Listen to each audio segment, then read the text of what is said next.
Самата дума йогурт, с която е известно по света българското кисело мляко, има тракийски произход и означава йогурт, означава твърдо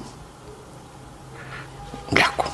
За първи път исторически данни за съществуването на българското кисело мляко имал големият гръцки учен Херодот около 450 година преди новата ера, преди 2500 години, за които той пише, че българското кисело мляко е дар от боговете и това е еликсира на боговете.